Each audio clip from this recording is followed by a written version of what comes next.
നാട്ടാന പരിപാലന ചട്ടത്തിൽ സുപ്രധാന നീക്കങ്ങളുമായി വനം വകുപ്പ്.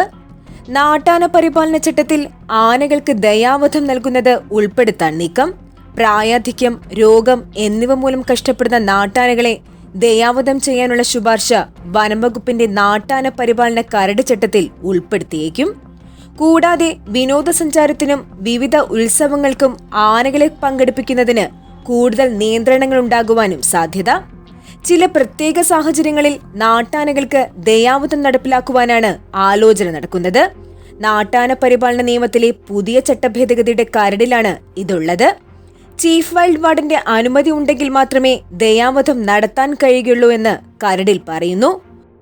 ഒരാന എത്രത്തോളം വേദന അനുഭവിക്കുന്നു എന്ന സാഹചര്യത്തിലാണ് ദയാവധം ഏർപ്പെടുത്താമെന്ന നിർദ്ദേശം മുന്നോട്ട് വയ്ക്കുന്നത്.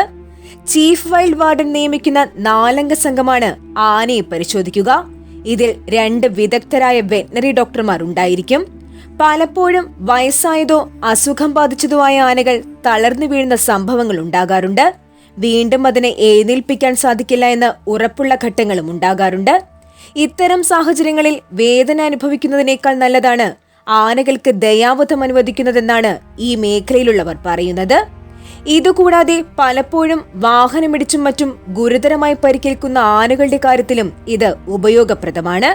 ഒരു പരിധിയിൽ കൂടുതൽ എല്ലുപൊട്ടലുണ്ടായാൽ ആനകൾക്ക് തിരിച്ചുവരവ് പ്രയാസകരമാണ്. അങ്ങനെയുള്ള സാഹചര്യങ്ങളിൽ ദയാവധം ആനകൾക്ക് ഉപകാരപ്രദമാകും.